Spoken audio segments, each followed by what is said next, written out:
महागणपतीची कथा. फार प्राचीन काळी गृत्समद नावाचा थोर ज्ञानी, अनेक विद्यात पंडित असा ऋषी होऊन गेला. थोर गणेश भक्त होता. त्याच्या शिंकीतून एक लाल रंगाचा मुलगा बाहेर आला. गृत्समदाने त्याला आपलं पुत्र मानले. मी मोठा झाल्यावर त्रैलोक्य पादाक्रांत करून इंद्राला जिंकेन असं तो मुलगा म्हणाला. गृत्समदाने त्याला गणानात्वा या गणेश मंत्राचा उपदेश केला. त्या मुलाने वनात जाऊन गणपती बाप्पाची आराधना केली. गणेशाने प्रसन्न होऊन त्याला प्रचंड सामर्थ्याचा वर दिला. त्याचप्रमाणे त्याला लोखंड, रूप आणि सुवर्ण याची 3 नगरं दिली. या त्रिपुराचा नाश भगवान शिवाशिवाय कोणी करणार नाही.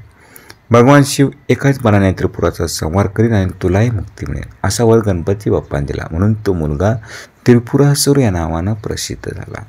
गणपती बाप्पाने दिलेल्या वरामुळे त्रिपुरासुर उन्मत्त झाला. त्याने अवघ्या त्रैलोक्याला त्राही करून चाललं. सर्व देवांना जिंकलं. तेव्हा सर्व देव भगवान शिवाला शरण गेले. त्रिपुरासुराचा वध करण्याचं शंकराने आश्वासन दिलं. भगवान शिव त्रिपुरासुराच्या वधासाठी मंदार पर्वतावर आले. त्रिपुरासुराचं आणि शिवाचं घनघोर युद्ध झालं. पण शिवाला त्रिपुरासुर आवरेना. तेव्हा नारदाने त्यांना भेटून सांगितलं, युद्ध ज्यावेळेस चालू झालं त्यावेळेस आपण विघ्नहरी गणपती बाप्पांचं स्मरण केलं नाही, म्हणून विजय मिळाला नाही. नारदांनी शंकराला प्रणम्य शिरसा देव हे प्रसिद्ध अष्टश्लोकात्मक स्तोत्र सांगितलं.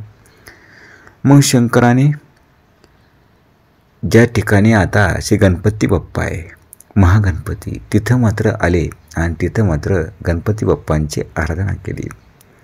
आणि मग खऱ्या अर्थाने तिथं भगवान शिवाला अस्त्रशस्त्र भेटले. गणपती बाप्पा म्हणजे पुत्रच हो. आणि तिथं खऱ्या अर्थाने तेव्हा गणेशाने प्रकट होऊन वर दिला आणि या स्थानाला लोक मणिपूर म्हणतील असं सांगून गणपती बाप्पा अदृश्य झालं. मग शिवाचं आणि त्रिपुरासुराचं प्रचंड झालं. शेवटी भगवंताने एकाच बाणाने त्रिपुरासुराचा नाश केला. ही घटना कार्तिक शुद्ध पौर्णिमेला घडली. म्हणून या पौर्णिमेला त्रिपुरी पौर्णिमा अशी म्हणतात. त्रिपुरासुरावर युद्धात यश मिळावं म्हणून भगवान शंकराने या ठिकाणी श्री महागणपतीच्या मूर्तीची स्थापना, आराधना केली. तोच हा मणिपूरचा रांजणगावचा श्री महागणपती. अष्टविनायकापैकी हा 4था गणपती. या गणपतीला महागणपती म्हणतात.